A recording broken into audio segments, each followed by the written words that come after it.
This conference will now be recorded. There we go.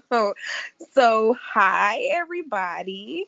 Um, I think a lot of us are already here who've been here before. Drew was our new person, and he kind of gave a brief a brief introduction. Drew, you want to tell us a little bit more about the people about who you are, how you were diagnosed, what symptoms you had, and stuff like that. My name's Drew from Woodstock, Georgia, and I was diagnosed with Sarc in 2016.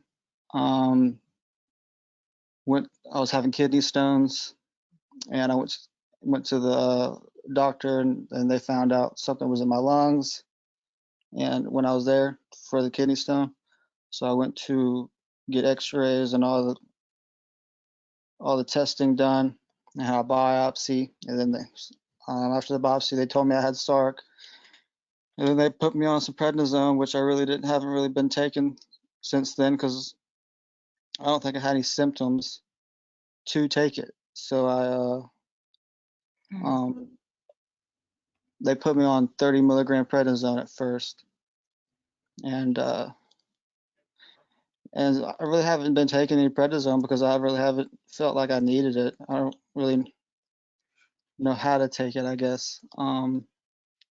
But I don't have any. I haven't had any flare-ups, as they say. Um, so that's good. But looking at my what visuals of what they gave me of my lungs, or I guess a CT scan, some kind of scan they did. Let me see if I can pull it up again. Comparing it to other things I see online with it looks pretty bad compared to other people's lungs, I guess. I don't really, so you just get then with this virus coming on, you just get worried because it attacks that specific organ. And that's why I'm here, and I'm just here to learn and see if there's anything I can do to try to prevent it and not be a hermit the rest of my life. Drew, do you have a pulmonary doctor? I don't know his name. I mean, last time I went to him, I don't go on a regular schedule, probably like I should. Um, but just because I've never been the one to type to go to doctors. Um, but I do have a pulmonary group that I go to. It's the Wellstar Pulmonary Group in Kennesaw, Georgia. And as soon as I went to him, he immediately knew it was Sarc before the biopsy. So I guess they're pretty knowledgeable in it. Not really much I can say about that.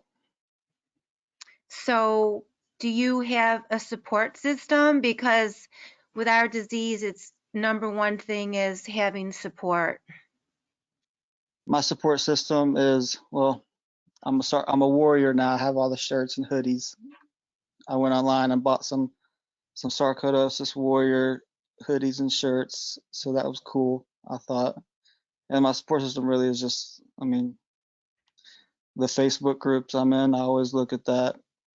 I don't really comment on it a lot. I used to, but now I just overlook that, and then just my kids, I guess. Do your children understand what it is? Have you explained it? They're too young, but they're just my keep on going motivation. You know what I'm saying? That's good. Well, now you have a whole entire new family. You do.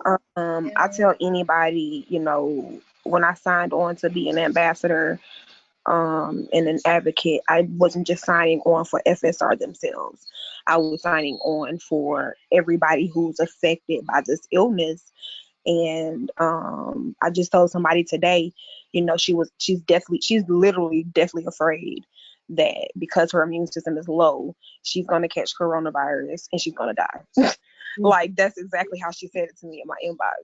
And I literally had to talk her down and make her think like, hey, your immune system has been low for however long you've been diagnosed with sarcoidosis. You're not dead. Keep living your life.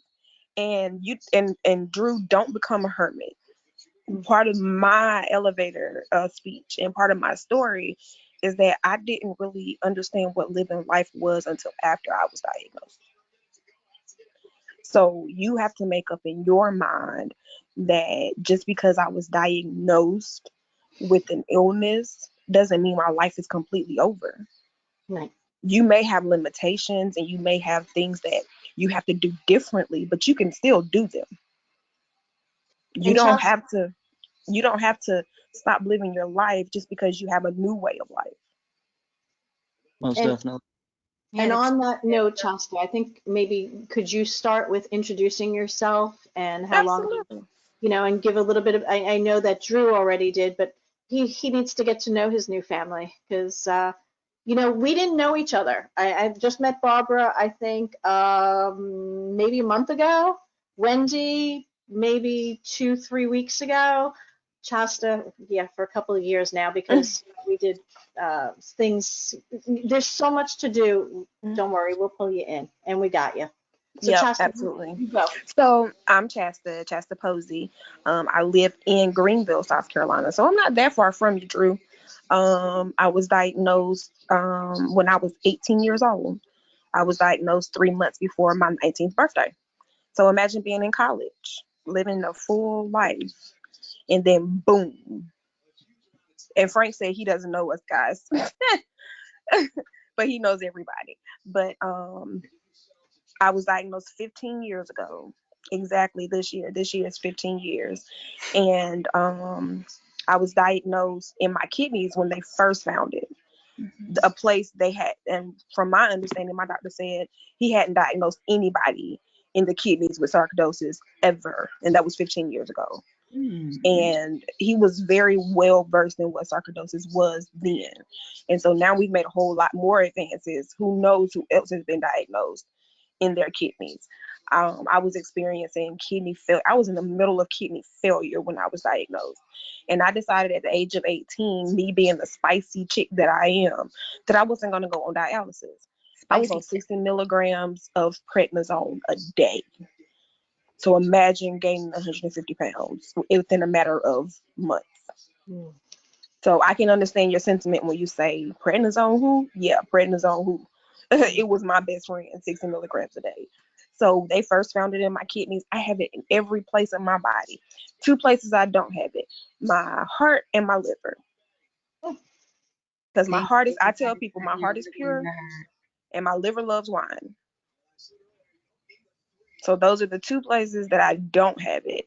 And I'm thankful for that. Every bone, every joint, every muscle in my body is affected. I have it in my eye, as you can see. So I don't put limits on my life. No. And Shasta, I I don't just want keep living. to stop you, but we have a caller. Okay. Caller, could we just know who you are and where you're from? This is Brenda Harris. I just stepped in. Hi, Brenda. Hi, how you doing? I'm I'm good. It's kind of coughing a lot tonight, so I'm kind of listening because I'm kind of coughing, and I just finished my nebulizer treatment. no So problem. I just wanted to know how everybody was doing. We're okay, and we'll get back Y'all to doing you in a okay? few minutes. Okay. Sure thing. Shasta, did you have anything else? Hi, Regina. Um, no, that was it. Okay. Hey, So Regina. Regina's on. hi, everybody. So I'll introduce myself also. My name is Kathleen. I live on Long Island, New York. I'm vice president with Frank with Sarcoidosis Long Island, nonprofit group. And of course, most of the walks have been postponed at this point. I was diagnosed definitively 10 years ago. However, if you look back in my history, I probably had it at age 17, 18. That they just didn't diagnose it because I was diagnosed with quite a few things that lead to that. I have it every place similar to Shasta except for kidneys and eyes. So the two places that she has it. And let's see, I've been diagnosed for at least 10 years. Shasta, I didn't tell you, but we're also part of the Foundation for Sarcoidosis Research. Drew, that's definitely someplace where you want to get some of your information. It's called Foundation for Sarcoidosis Yeah. Research. It'll tell you doctors in your area as well. Um, you know, similar, I'm sure you've been on the internet looking at everything, and I don't know, amazing. yeah, it's confusing at times, right, Wendy? And I think it's an amazing site, and I have let my doctors know about it, and they're like clueless about it, and they need to know about it. And I did talk to you about it, Kathleen, and you told me to tell them, and I won't shut up now.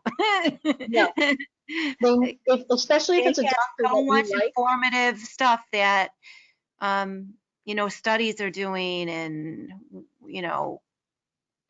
so much things, Drew, that you um, just take a day at a time and read what they have to say. It's very helpful. The It is. Foundation So, for Research. yep, Foundation for Sarcoidosis Research there in Chicago. Frank is Yeah, I'm on also, it. Right.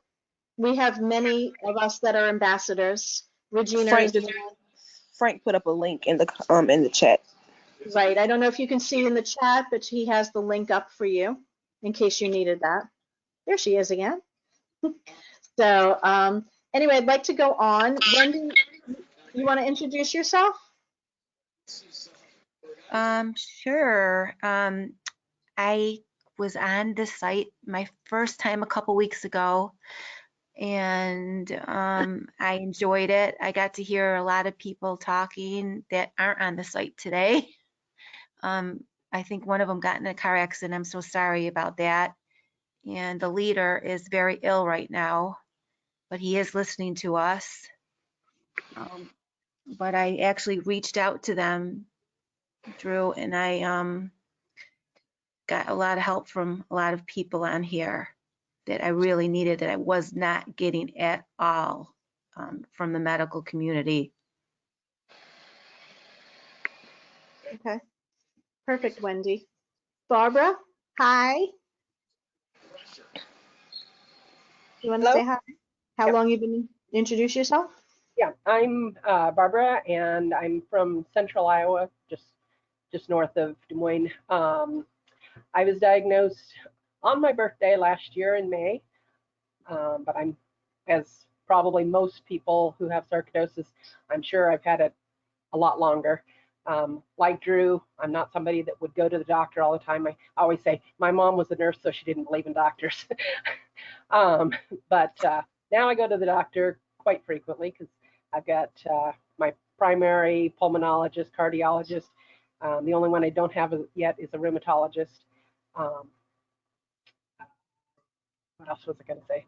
I can't remember what else I was going to say. So, but yeah, I've been with the going to these support group meetings online since January, I think. And I usually don't talk a lot, but I've gotten a lot of resources from this. And like I think Wendy said, I've given my doctors the information from the Foundation for Sarcoidosis Research. In fact, I printed off the big brochure and have given it to so many people just because it's so hard to just, Oh, that's a good idea, Barbara. I didn't do that. yeah, it's about 32 pages, but I printed it two to a page and stuff, so it's not quite so bad. But it's so hard to describe this disease to anyone who doesn't have it, or even to ourselves. Yeah, that's very true, Barbara. Thank you. Ruby, I know you're not showing, but would you like to say hello? And Hello. My name is Ruby, of course. I live in Virginia, and Southwest Virginia. I was diagnosed in 2008, and I don't like talking on answering machines or any of that stuff, but I'm going to give it a try. But 2008, it hit my lungs, but I have been sick for a long, long time. I used to work at Virginia Tech. I worked in a sick building, is what they called it, for several years. And they ended up moving everybody out of that building, but I never even used to take a Tylenol or any of that, go to doctors or whatever. And that's when I started getting sick.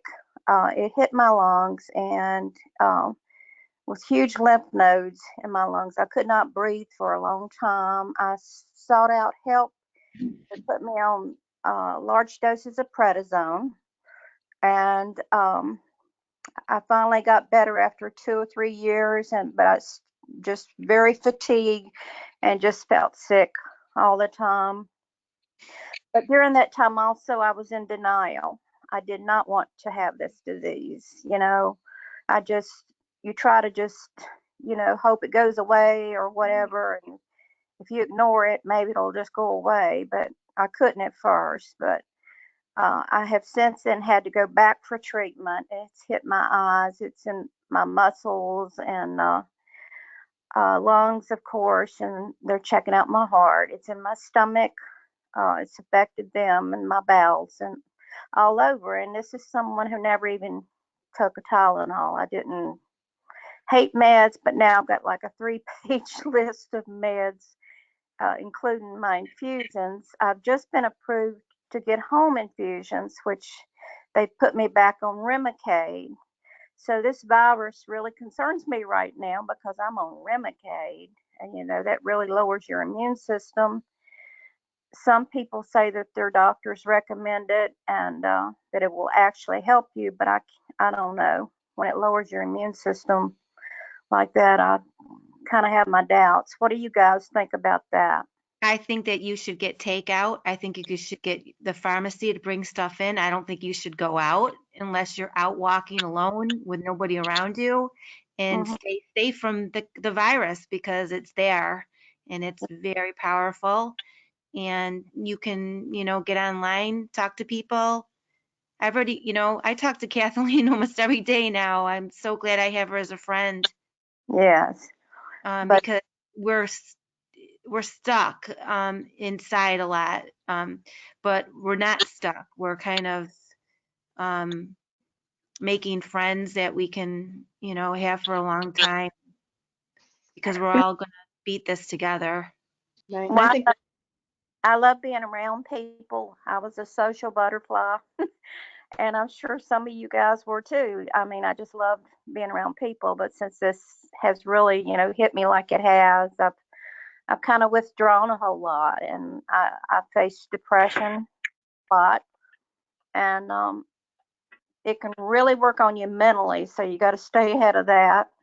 Mhm. And I'm also on the IVIG infusions, but all this just recently got approved to be in home, and I'm just thrilled about that. But What is that, that's Ruby? life. I'm sorry, I don't know what that is. The IVIG, Yes. that's immunoglobulin. It's antibodies, good antibodies, and it comes like I guess up to 10,000 donors. Is that what you guys, Kathleen, you taught? yes, yes. IVIG is sorry, my dogs. Hold on, I'm gonna mute myself. Be right back. Okay, but Well, anyway, Ruby, I you get can that you tell every us? week now. I've been getting this since 2012, and it really helps me a lot. It helps with a lot of pain. I have a lot of pain, but it really helps with that. Go ahead, Kathleen.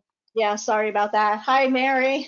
We have to get to other people too. And before I answer you, I'll be right back. We have a new caller, caller 2. Could you tell us who you are and where you're from? Hi, my name is James, and I'm from the San Francisco Bay Area. Welcome, James. We will get right back to you. I'm Kathleen. And Question, is the GoToMeeting not working? I think they're having problems with it. Okay, that's So, why thank you. So, but we'll get back to you. So I want to answer Ruby really quick, or Wendy, who asked about the IVIG. It's another type of infusion that's supposed to help with pain in your joints.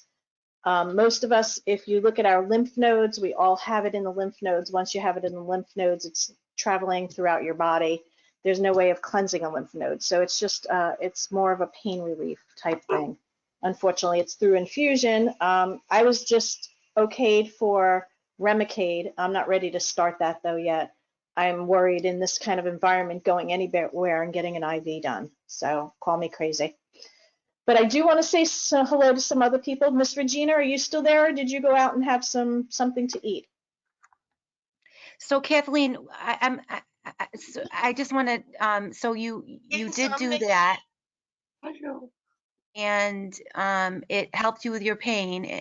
So you're not on anything like prednisone, nothing's keeping the inflammation down.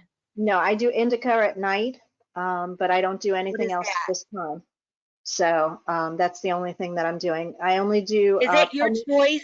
The doctors want you to do something and then you told them no? Yeah, they want me to do Remicade, and I will not start it in this environment. You Did said they? you do indica at night, I do. I do. like marijuana. Yes, Oh, I do. so Yeah. So, I mean, Oh, if your state's positive, I definitely have my medical marijuana card. But I specifically do indica. I don't like sativa. Sativa does not sit well with my body. So, unfortunately, I've learned about it. And I can't smoke it, so I have edibles. and did you get your okay. card So I'm from sorry, Drew. what state are you in? New York, which was Mm. very difficult to get. So, Yeah. Are we are able to get those, you think? I wonder in Georgia. I need to check on that. yeah, I would definitely. Is it Chelsea, legal in Georgia? No. You can The only get a medical medical. You can only get a medical marijuana card wherever it's legal. If it's not Drew? legal, because you have to be a resident of that state and you have to it's have a legal, doctor's signature legal also. medically for some medical issues, but it's not recreational legal. correct. Okay, so if it's medically legal, then you need to get your doctor to sign off on the card for you. Right. Yep. Drew, Yeah. or also you can drive yourself up to Massachusetts, spend a day there, pick up So all what, the chocolate bars and gummy bars. Just go to DC. I don't Um, know about I North think it's Carolina, an ounce. but I think you're allowed to get an ounce a day recreational and go home. yeah.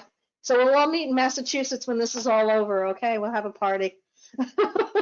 So anyway, I want to go back and say hello to everybody. So Regina, do you want to say hello? I'm sorry I cut you off before because they were talking.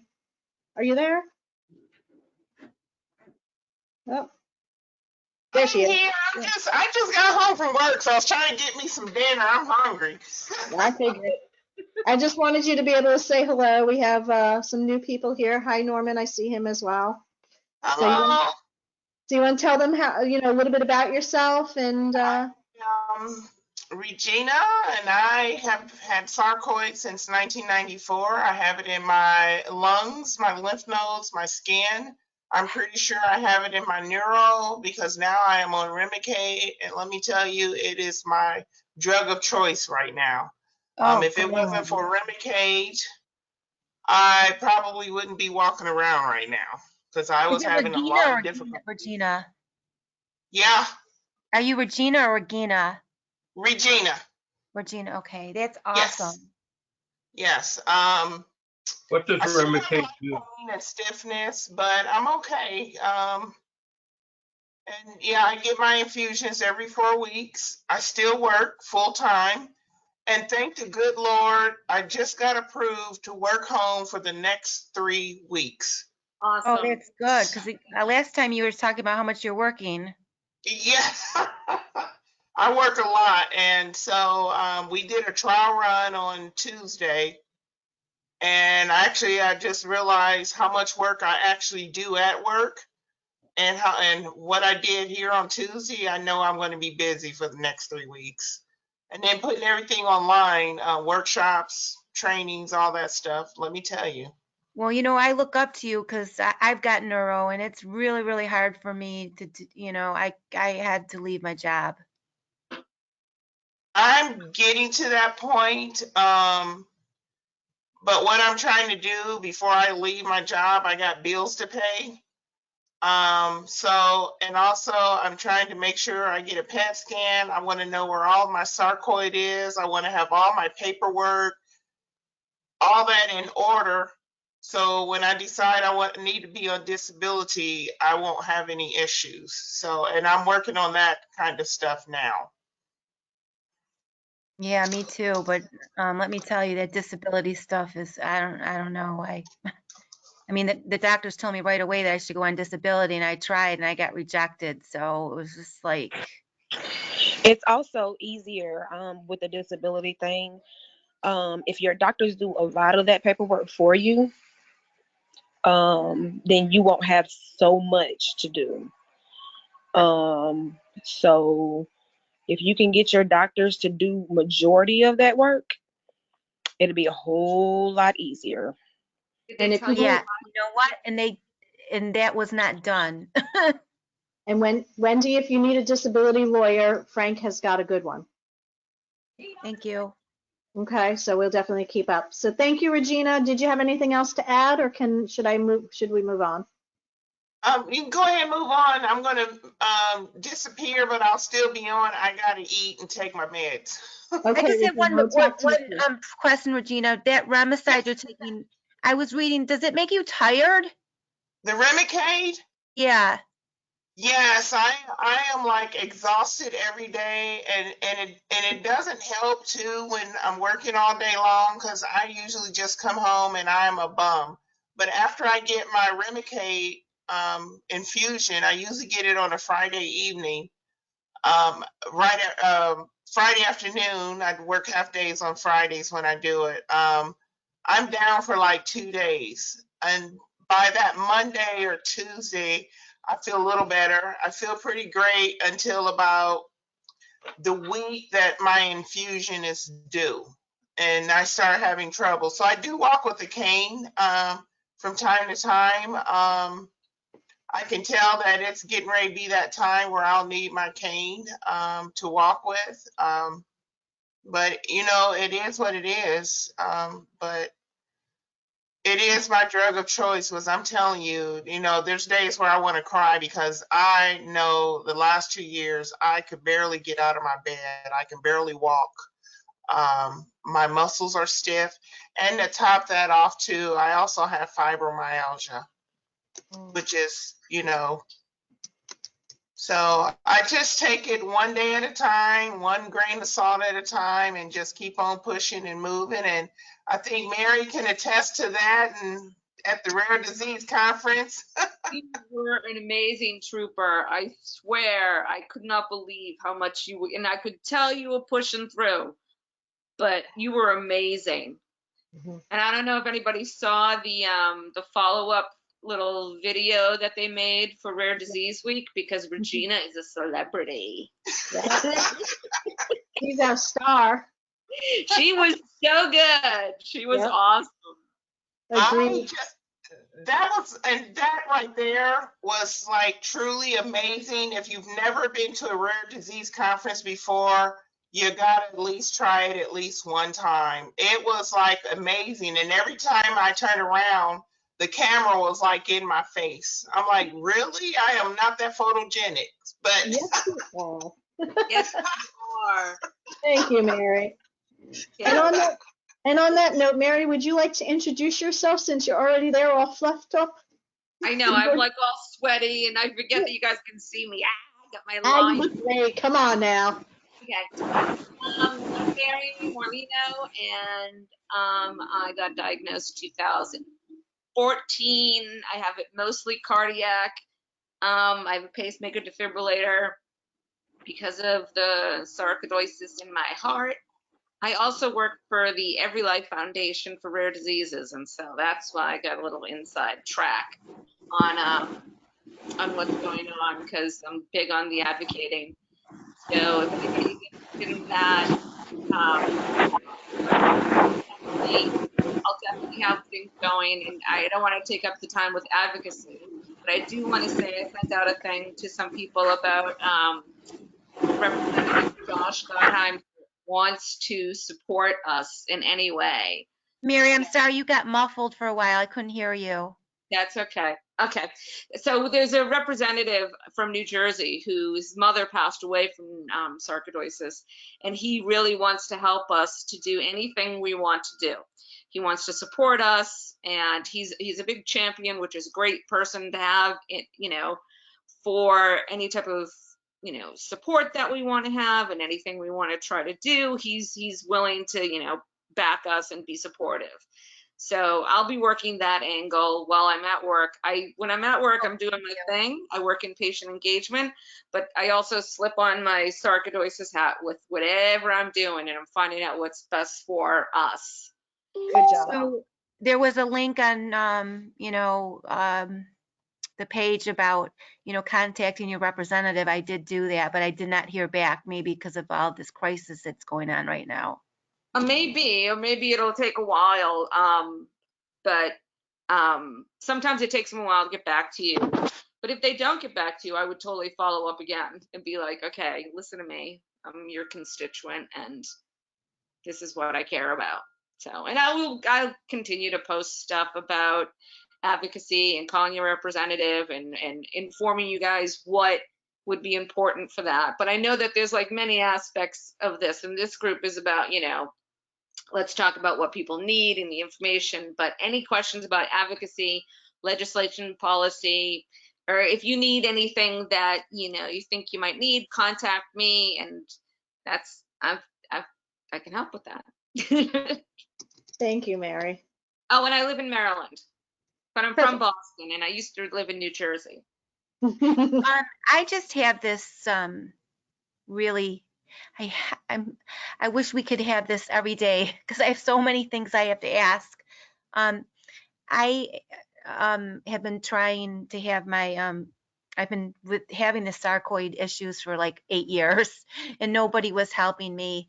And I had these doctors that were saying that it was anxiety, and I kept on telling I don't feel good, and they kept on, and I was tired all the time. They told me I had bipolar, all the horrible things I had to go through to finally get to where I was in December, which was pretty horrible.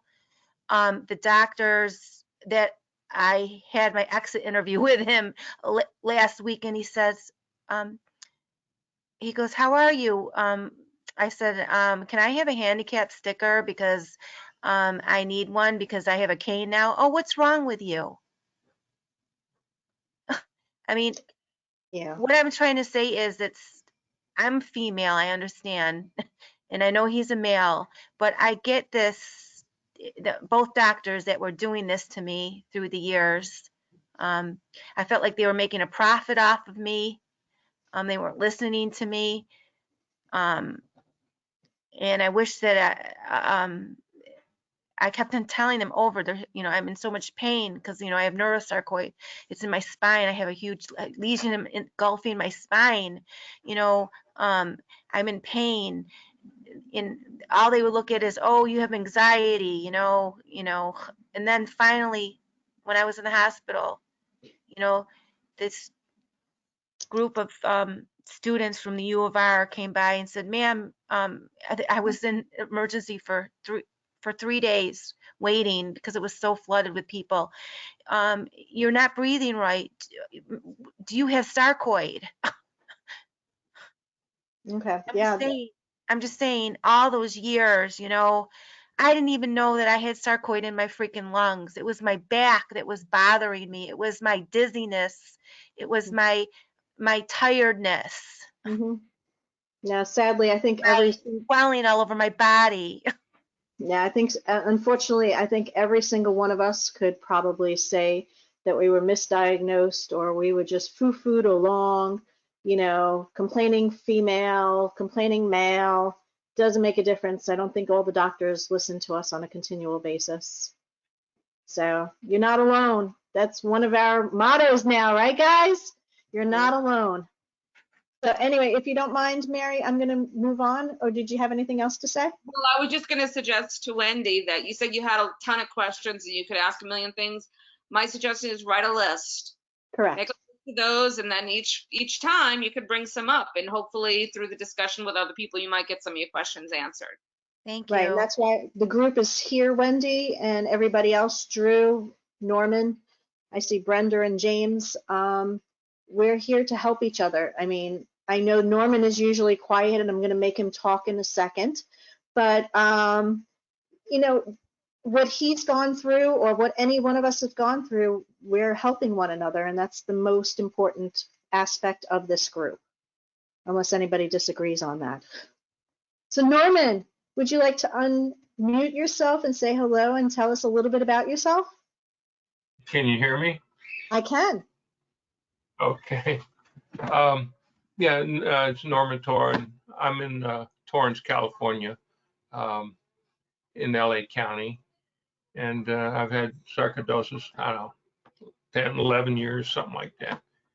But I kind of found out the hard way I had a problem because I jumped in the water to go get something about 10 feet down.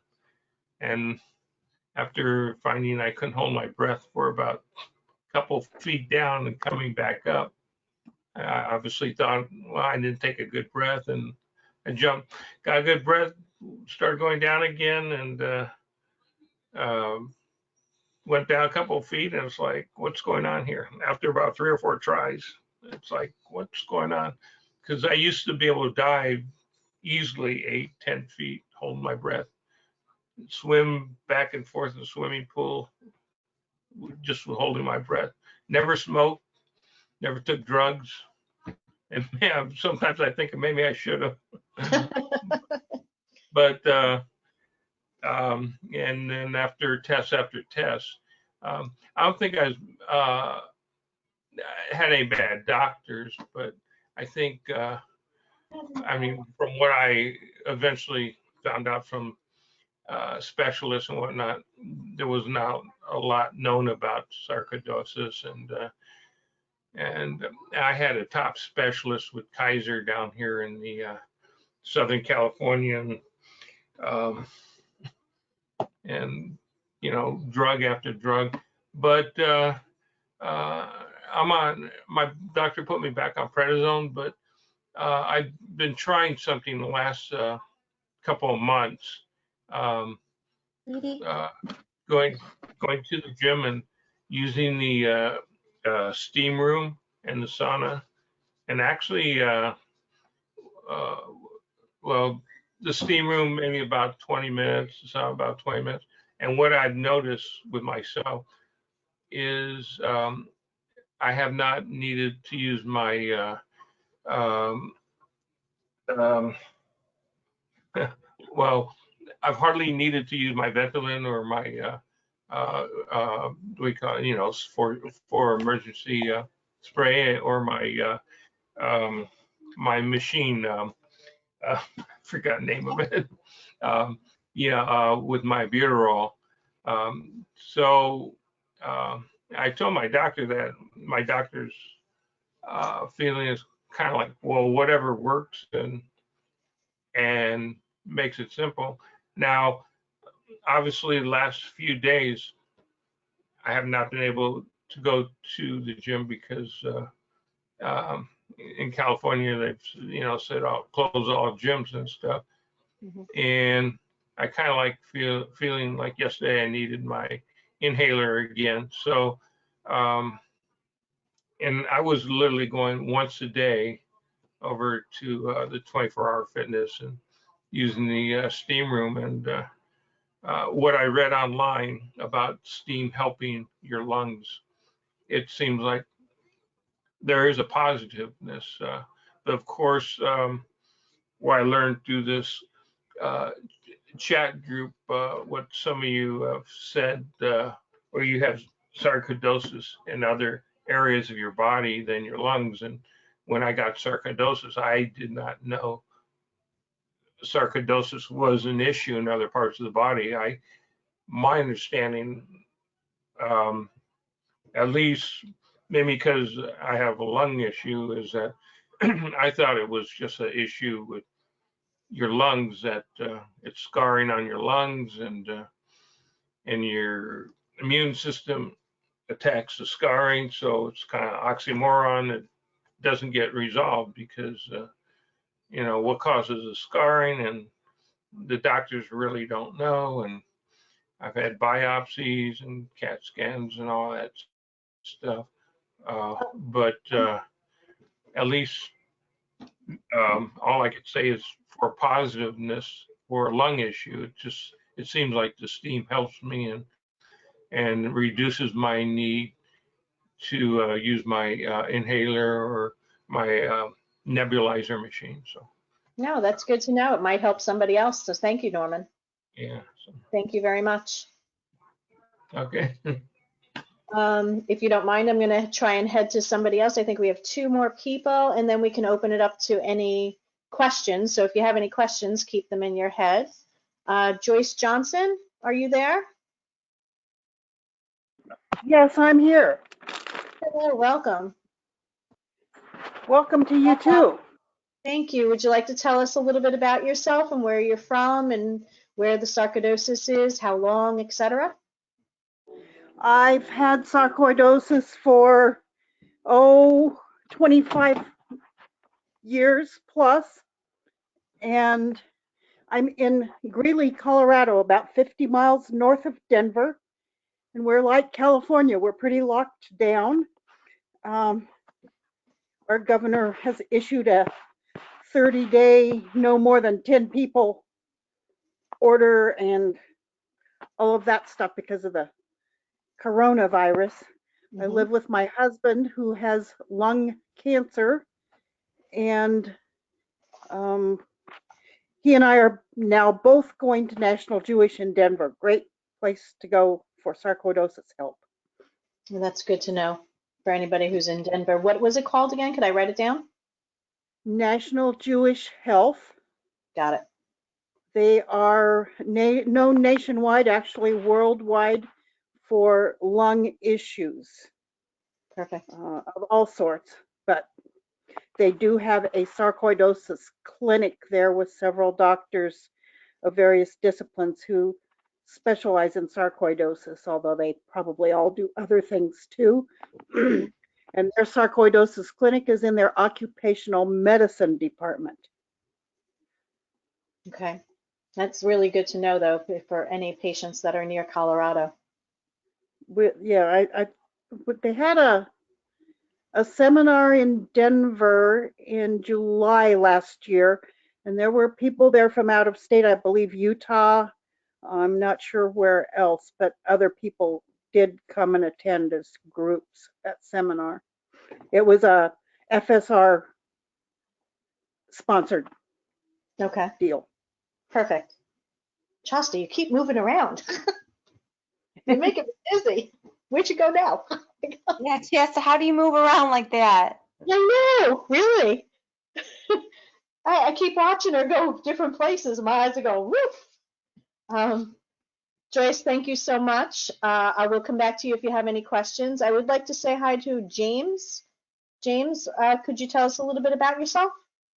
Sure. I also live in Northern California and above San Francisco. And let's see, I've been on 3 or 4 of these meetings now, and I came to understand sarcoidosis in 2018 when I was diagnosed with something in my lung. And I'm really intrigued because today I heard for the first time someone else, I think it was Mary, who has it in her heart. And that's where I got affected. And as a result of sarcoidosis in my heart tissue, I have atrial fibrillation. So I also have an implant. And this is the first time I've ever had someone else with sort of the same. Yeah.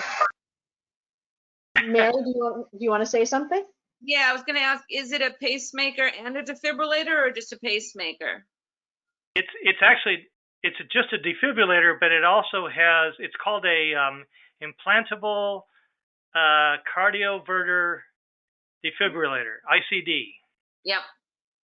Is that what you have?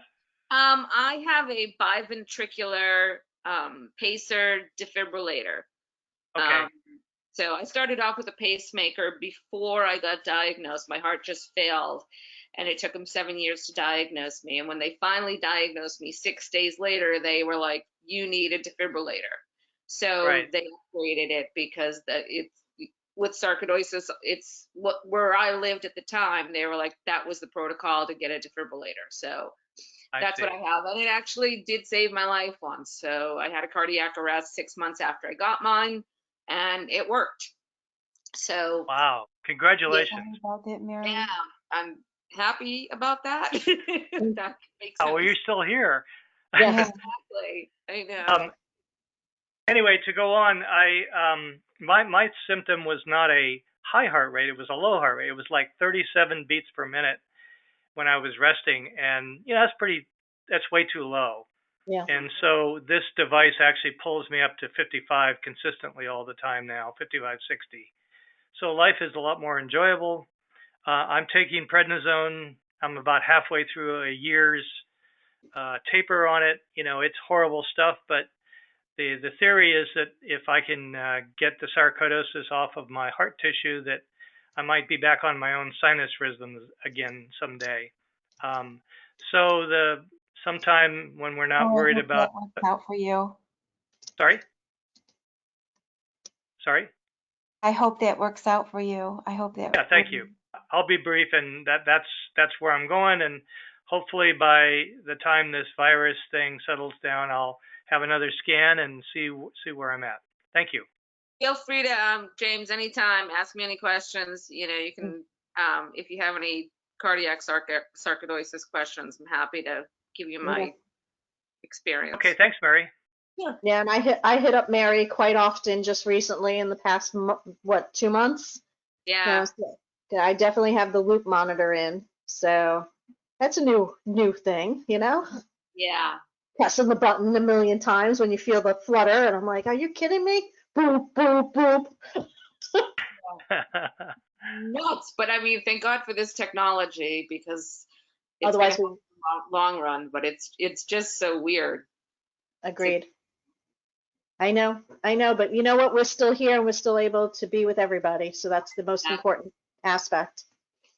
Yep. So, Chastity, you want to take over on the questions? There she is. Hello. I had to unmute myself first. Okay, so if you notice, I changed positions. I was on my phone. My computer decided it wanted to update as I was signing on. So you know how technology is. So, does anybody have any questions pertaining to sarcoidosis at the moment? Yeah. I just want to know, has any of the people had it in their larynx or in their thyroid? So it's funny that you asked that question. When I was younger, I had a thyroidectomy. But that was when I was younger. Is that because you I had a had reoccurring abscess.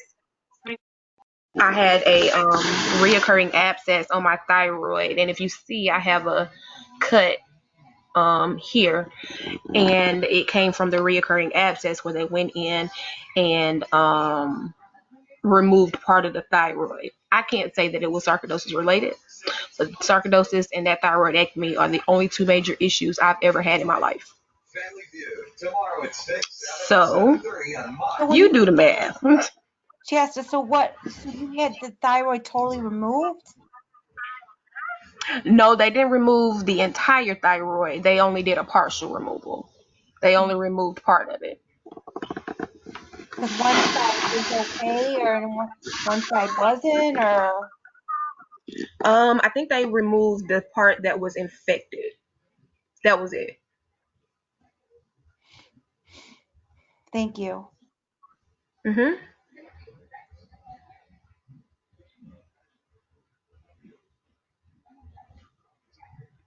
Anybody else have any questions? I Does Go it ahead, cause Regina. you does it cause you any problem to do. have Okay, part of your general thing. thyroid removed? Say that one more time, Norman. Does it cause any problem having part of your thyroid removed? No, from what the doctors said when I was younger, if I can remember, um, I was affected because your thyroid does something with the fat and stuff that filters through your body. And so he said that I probably will be small framed my entire life, and which I have. I've always been a really small, skinny girl. And so it wasn't until I got on the prednisone that I actually started gaining weight. Um, and that's partially because I was eating everything in the house. So that had, a whole lot to do with it. I'm not, when they did that last surgery, I have not been affected since I was 6 years old, maybe.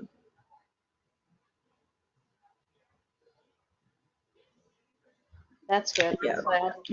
Go ahead, Regina.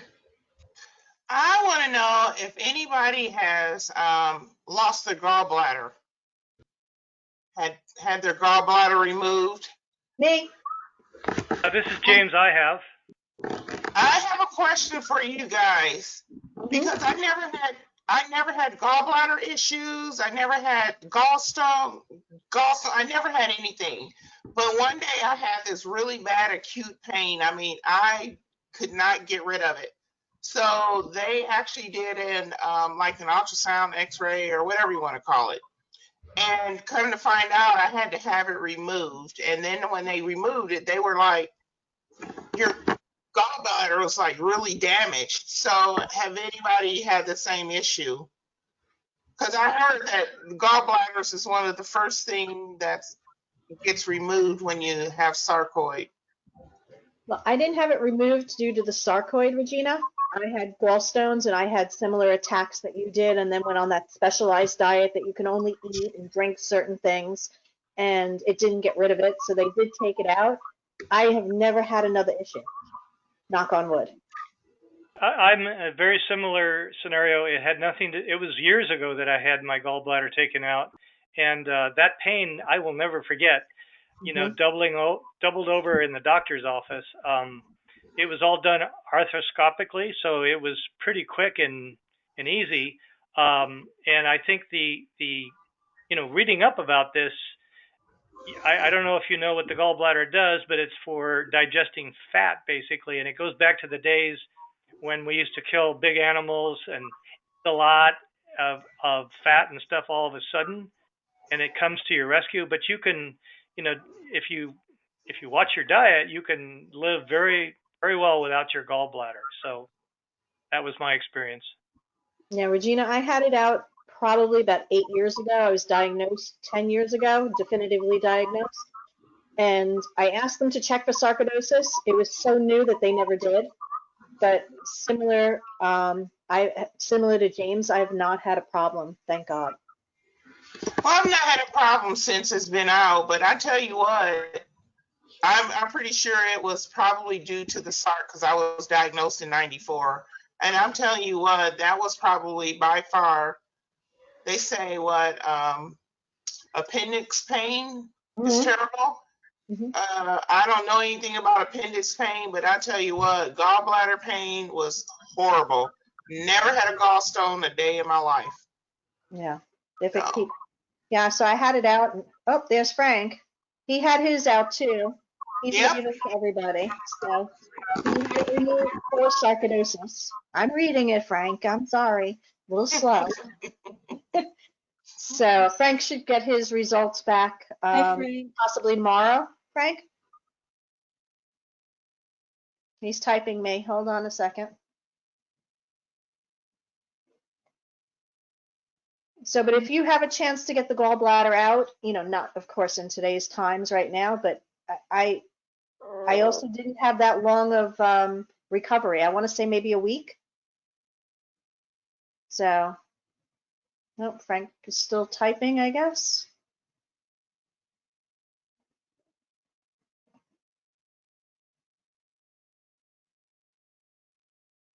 Nope, he hasn't come up with anything yet. I'll let you guys know.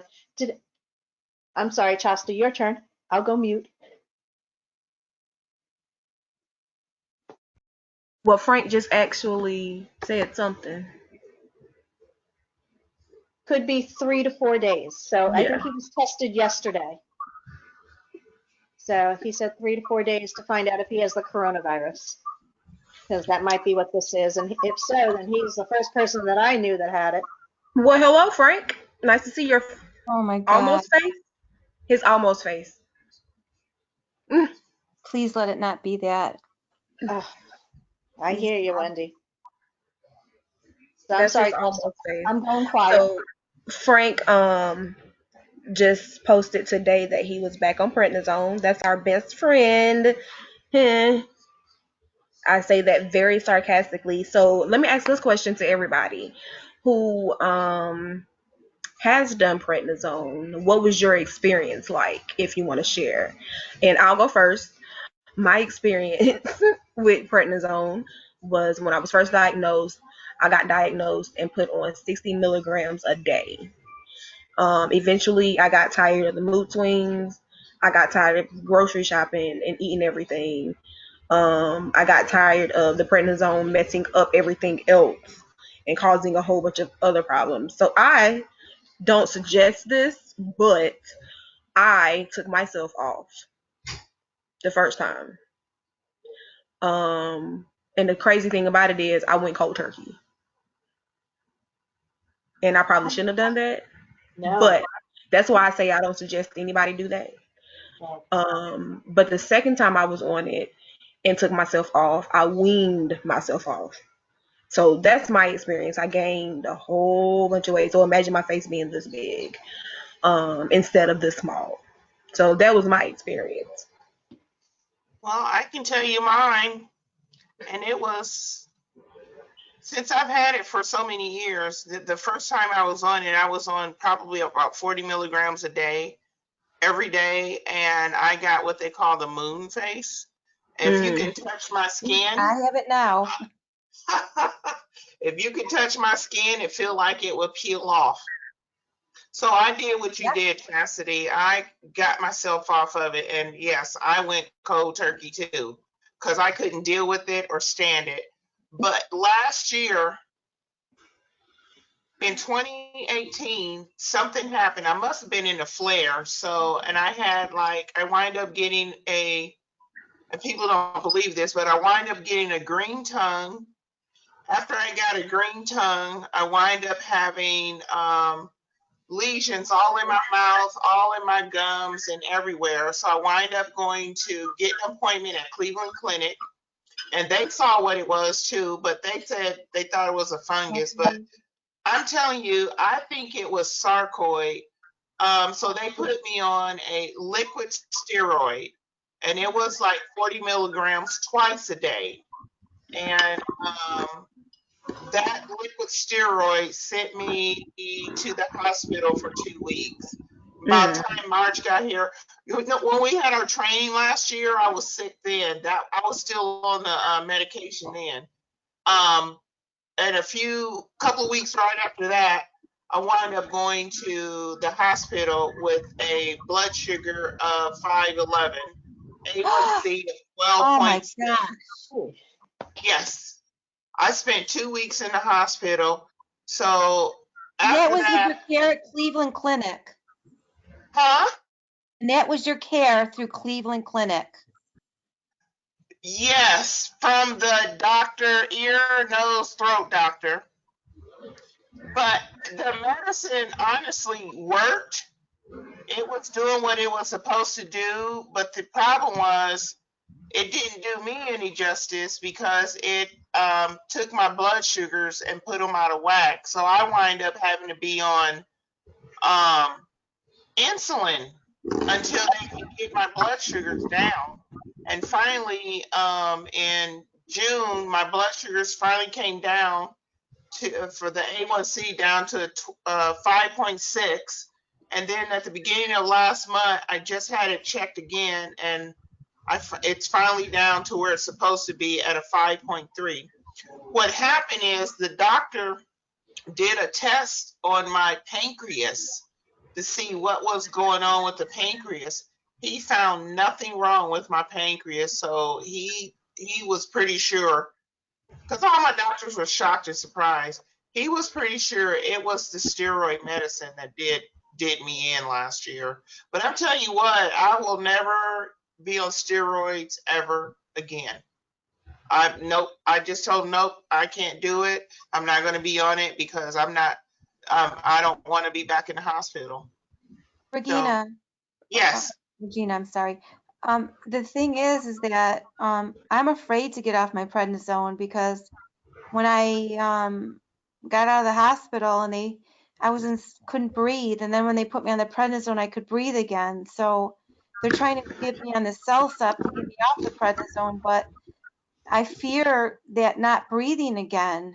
Oh, I understand. I mean, we have to do what we have to do for our own selves. And for me, not being on steroids was my choice. I couldn't be on it anymore. Everybody, I guess that's why they call us snowflakes, because everybody is different, you know, everybody body reacts differently to steroids, prednisone, or whatever. And so when I actually got the Remicade, I'm gonna tell you what, it was a godsend. After the first, what they call a load, which was back in August of last year, I got that first load, and I can tell a difference within a week. I can finally get out of my bed. And that was one of the things I was praying for, was to get out of my bed, because I couldn't get out of my bed, and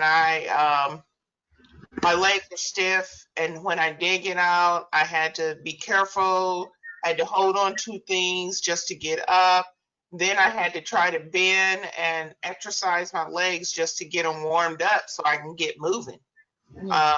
I'm, you know, we have to do, if you can't, you know, my only thing is to go by what your doctor have you doing, and your decision. Well, you know, it's going to be your decision as to what you want to do. I'm just saying, for me, not taking steroids was probably the best thing for me.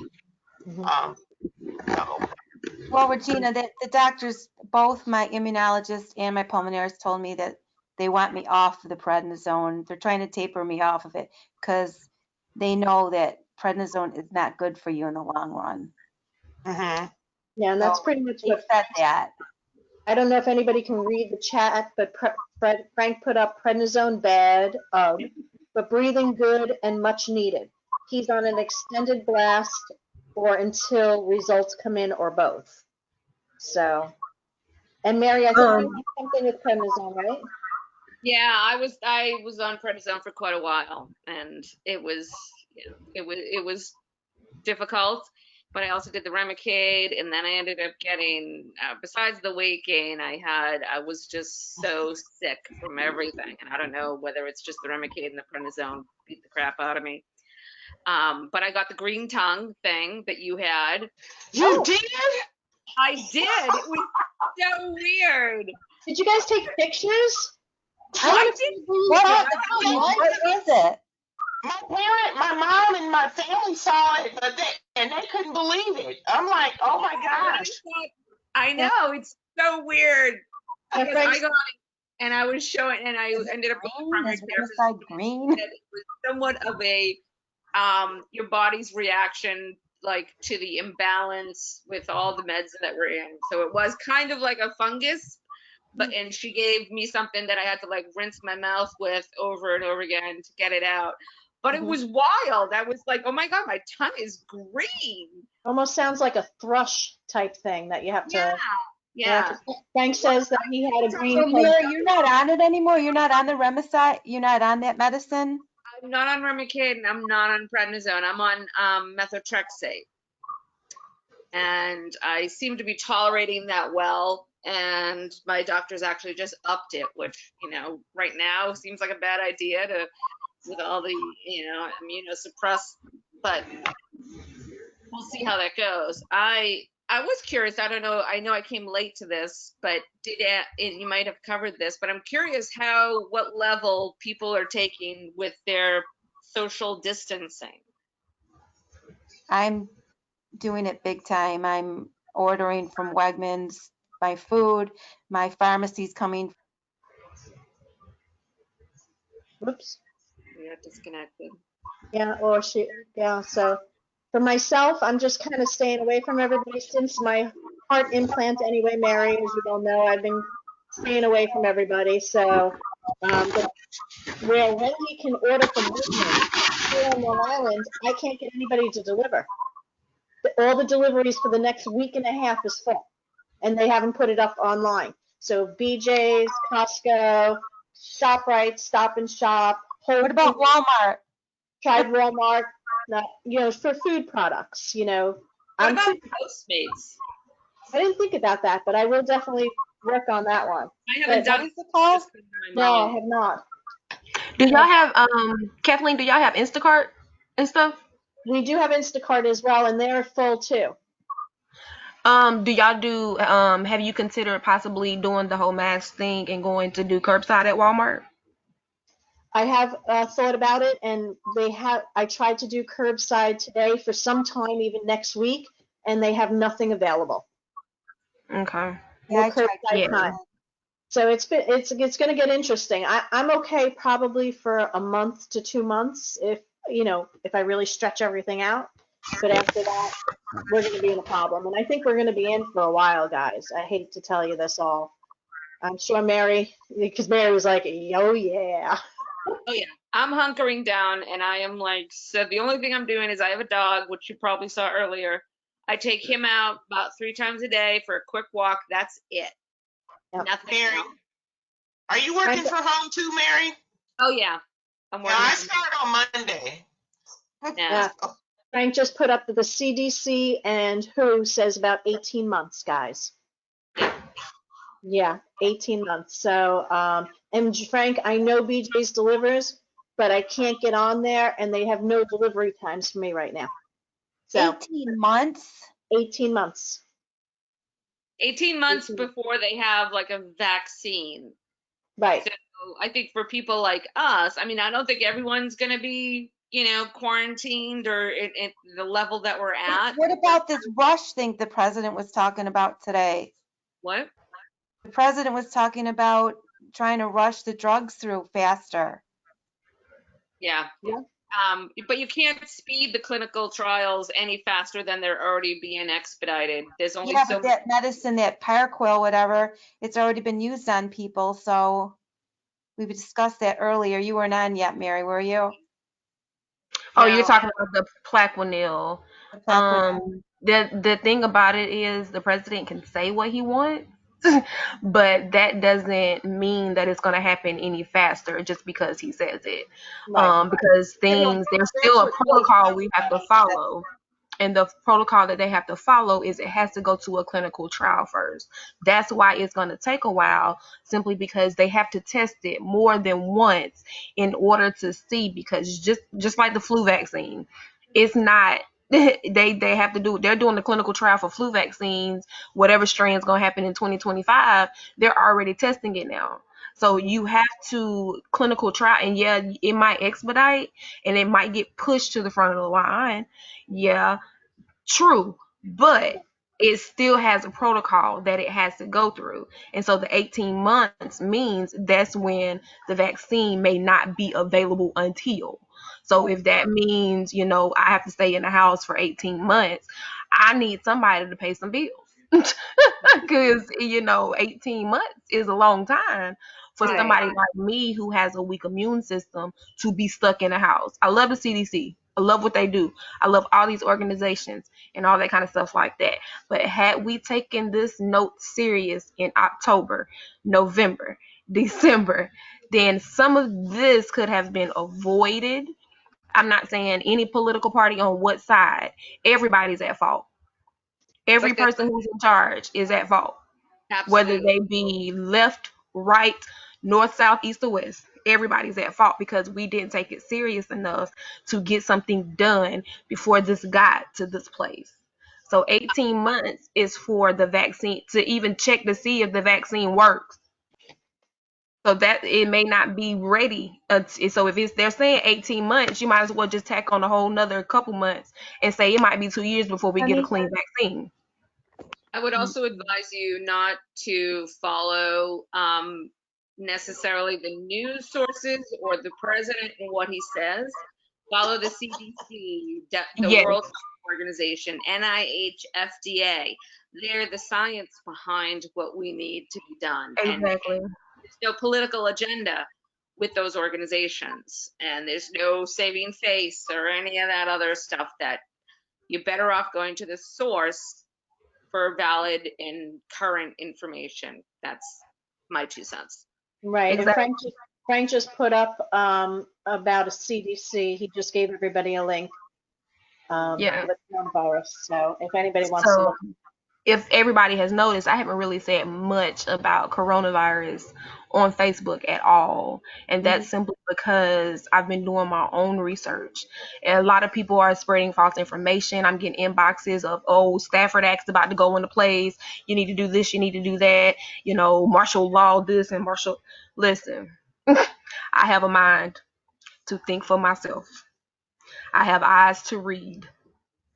And this is suggested from me. Do your own research from a credible source. And if that credible source has not said that we need to go on lockdown, then don't go on lockdown yet. It's just, I mean, it just is what it is. Follow your, and one thing I will suggest is your different counties and cities and state, your mayors, your county councilmen, your governors, and all that kind of stuff. They will be able to protect you right now better than anybody in the White House, the Blue House, the Red House, the Poor House, the Rich House, any other house besides yours. Very true. Because your the low, and I've always said this and I'll say it again, we're more affected locally than we are nationally. And this is one of those times where that statement rings so true.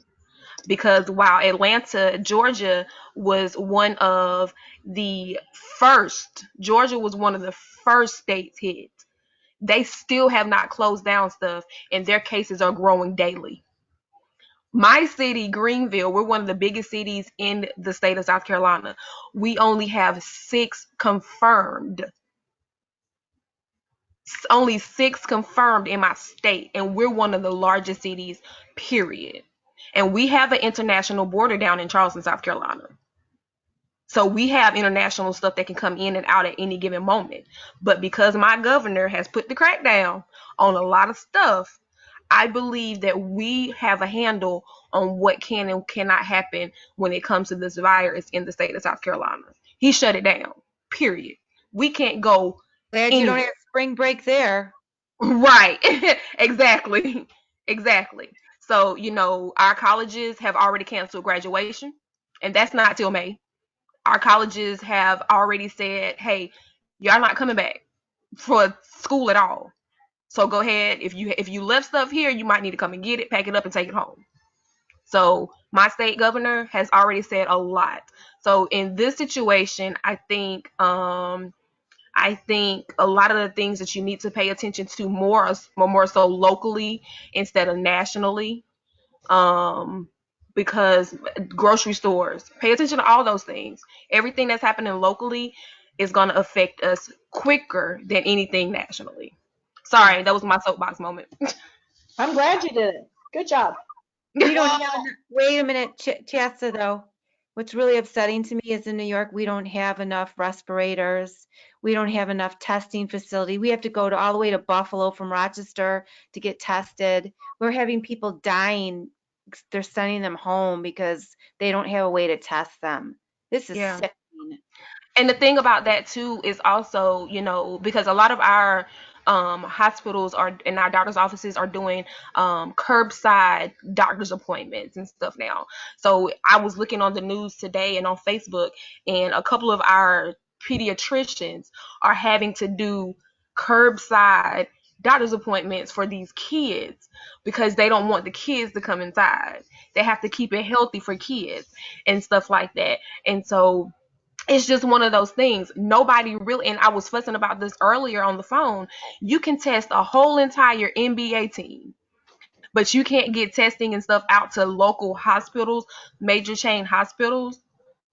Like the New York Nets and then the Lakers, all of them just got tested from an NBA organization. The NBA organization, you have 20 some odd players on the team, and then you have trainers, you have the water boys, you have the press people. You're looking at over 100 people in just one organization who's getting tested. Those 100 tests, not saying they didn't need them, but those 100 tests could have been sent um could have been sent to these local hospitals to get these people tested. I mean, just like Frank said, if the Nets got tested 2 days and the results are back, and it's taking him a week already, why? It's not money. Money rules a lot. I'm sorry, it does. Money rules a lot, and you have to have a certain stature in order for them to take certain things serious. It's not fair but what can we do about it? The Lakers, because they were the last team that came in contact with the Nets, they all went and got tested. So you got 100 more people. Where do they get 200 tests from if we have to be scarce about how we're testing local people? Do they not care? So this is why it's important to us as a group, as autoimmune inflammatory patients, to take our own health into our own hands, because clearly nationally they don't care. Well, and I think as sick people, I don't care if you have diabetes, sarcoidosis, or cancer, we are expendable. Mm-hmm. I really believe that that's across our forehead. Yep. You know, so if you're not going to take care of yourself, and that's another reason why we have this support group and why it has been growing. Unfortunately, we're only doing it twice a month right now, and we are doing it at this time. When we asked if we could make it earlier, since we're all home, but I think a lot of people still, like Regina and Mary and Pasta and more. Yeah, I understand. So we can work on that, but I think our time is just about time. If anybody has any final thoughts, but our next meeting is April 7th. Well, Matt, and Frank reminds us that we are 30 million strong rare diseases. But I don't think it's just rare diseases. I mean, you know, the coronavirus, diabetic people are at risk. Mm-hmm. You know, there's a lot of people at risk that are in with us, and they don't know how. Like my husband's a diabetic; he's type 2. He just doesn't understand. You can't lift the mask when you have flu A, and I'm in the room. What don't you understand? I mean, I slept on the couch for a week for a reason. And then you lift the mask and you start coughing and it's all over for me, you know? So, you know, I think most of them don't understand how dangerous this is. We're stronger because we know how dangerous it is. What's up, Mary? Well, I was just going to say that I What had do you mean by 30 million strong, though? I'm confused about that. Mary, you want to hit that one, the 30 million strong? No. Okay. It's like all rare diseases people. Basically, as a collective, we are very strong, meaning all people, not just sarcoidosis, but all people with rare diseases. So we have a strong voice. And then, which brings me to the other point that I wanted to make before we leave, because I'm the advocacy person, is we are putting something out, hopefully tomorrow, a letter that I'll put on the website and all over all the sarcoidosis websites. And it's basically trying to get us our medications for longer than a month, if possible, so that our insurance will cover an extended period of time, because there could potentially be delays in the manufacturing of our medications. I'm in, and I heard about that. And so that's where we're working on getting something passed. Scary. We can get, you know, 3 months worth or whatever we can get, so we can make sure that we have medications for the long term, because going with that 18 months is kind of scary if they're not manufacturing our drugs. Yeah. So I'll send that out, and I'll, you know, be asking people to contact the powers that be to try to support that. So I just figured I'd give you a heads up that that's coming at you. Yeah, and Mary, you can add me to that too. Whatever I can do, just let me know. Is anybody else? I'll be the one to close out. Frank, you have anything else before we go? Nope, just about his Twitter and. Okay. Yeah, Frank did something awesome on Twitter. If any of you follow him on Twitter, he did a social call to the stores in New York that I am going to do. I'm actually going to do it tonight, and I'll do it again in the morning. A lot of stores have decided that senior citizens stop and shop. That a lot of senior citizens need to be able to go early to do their shopping, so that they'll have an opportunity to get what they need before the crowd rushes in. And Frank simply stated one little thing, didn't take him long to type it, because I know Frank and he has Twitter fingers. Frank typed up that, hey, don't forget about us people who have diseases and illnesses who don't want to fight the crowd either, whose bodies are just as susceptible as those senior citizens. And he actually got a response. Mm-hmm. So he did it. I'm going to follow suit. I'm going to get on Twitter and I'm going to do this very same exact thing in a few minutes. And I'm going to tag a whole bunch of people. And so if I have to do 4 or 5 different tweets to tag all the people that I follow, no problem. I'll do that. I went to Zaxby's today and encountered a very rude woman. So that young lady at Zaxby's, her manager will hear from me. I So, just told that to Costco's today. I went to Costco's for my mom after I got off of work. And I said, I see you guys have a sign out there for senior citizens. What about us people who have compromised immune systems? I'm like, So from 9 in the morning to about 10, senior citizens can come into Costco's and get buy their groceries. But they haven't said anything about people with immunocompromised immune systems. And Frank, I did see that on Twitter. Great. I loved it. yeah. So I'm gonna do it. So before we leave, I just want to encourage every single one of you guys. I've been getting a lot of inboxes, tags on Facebook, messages. I've had a few people text me just while we've been on this phone call. If you see me looking up and down at my phone, people are afraid. People are scared. People are nervous because they don't know how to deal with this, and anxieties are going up, depression is resurfacing, people are stressed out, and people are panicking.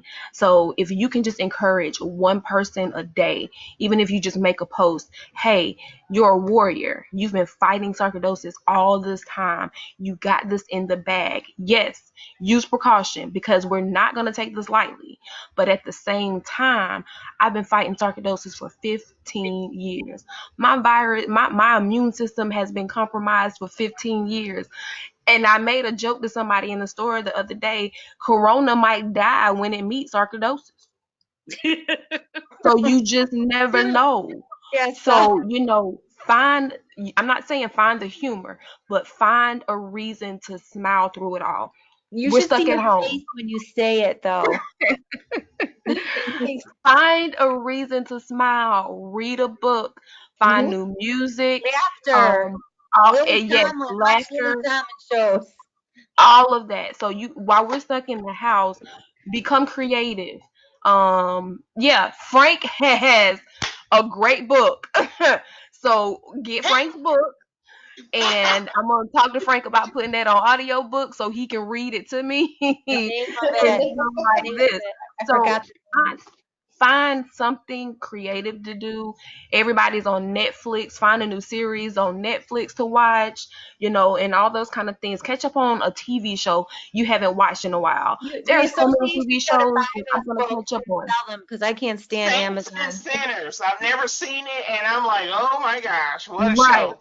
So and if you get, and once cabin fever steps in, don't be like me and let Polynesia come and slap you in the face, because when I walked outside today, that pollen got me good.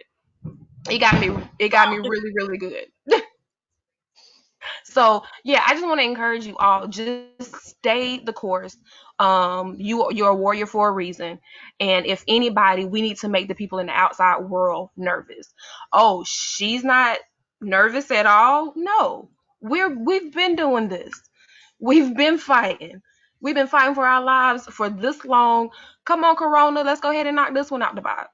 So stay encouraged, everybody. And again, if you get weary and well doing, I'm here. Kathleen's here. Regina's here. Don't call Frank. Frank can't talk right now. You know what, Nancy, you should have some boxing gloves on with your hair done that way, and Exactly. come on, Corona. Come on, Corona. So yeah, just stay encouraged. Encourage somebody else, and it'll trickle down. I'm encouraging you. So every single one of you have to go and encourage somebody else, and then you have to charge them to encourage somebody else. And by the time you realize it, it'll be a chain reaction, Right. and then everybody's going to be fine. Right. And remember, we're all here for each other. Absolutely. Just wanted to make just a note. If anybody ever wanted to meet, if we all want to get together just on regular old WebEx, I have a private room through work, and so And I also have a Zoom account also, so if you got a anybody wants chance to to, meet me on yes, Zoom. Mary. We can have our own little party. Yeah, so if you want to talk on Zoom, I can even when we're not in here, we can do Zoom. I know a lot of people have MacBooks, some of us can do FaceTime, and all those kind of things like that. And then also if we do a private message in Facebook, we can video chat through Facebook, Messenger. And we can do several people in an inbox message can video chat as well. So we can take advantage of all of those. This We're would be all the meeting for everybody. I can Um, hold up to 200 to 300 people in my room. all oh, right. okay. And Frank also has Zoom and he has a go-to meeting Yep. page here too. So So yeah, anytime anybody's feeling down, reach out. absolutely. Yep, we're all here. So Yep. Yep. is there any way you can like connect us to Zoom or what? You can go ahead and Zoom, well, you don't have to have an account to do Zoom. If we decide to do a Zoom, they do have an app you can download on your phone, but you can also access it from your computer also. So anytime we do a Zoom call or anything like that, we'll again, like we do this, send out the link, and everybody can go. Frank, you are funny. Anytime we do a Zoom call, we'll send out the link and the information to call in. That way, everybody can have access to it. I just yeah, I think it would be a good idea because I hope Frank's going to be okay. He just wrote something here. I'm here sometimes, laugh out loud right now. Frank will be great. Yeah. He's No, he fine. wrote I am fine. I told him he's not allowed to go anywhere because otherwise I'm just gonna wake him up. So Right. yeah, and he's too stubborn, as he said. So anyway, guys, I'm gonna call it a night because my husband needs to get back in here and do some more work. And we're all going to call it a night. Thank you, everybody, for hanging out with us tonight. Thank you so much, everybody. Thank Mwah. you. Night, Bye. sweet Be safe. dreams. Wash hands. Bye-bye. Bye.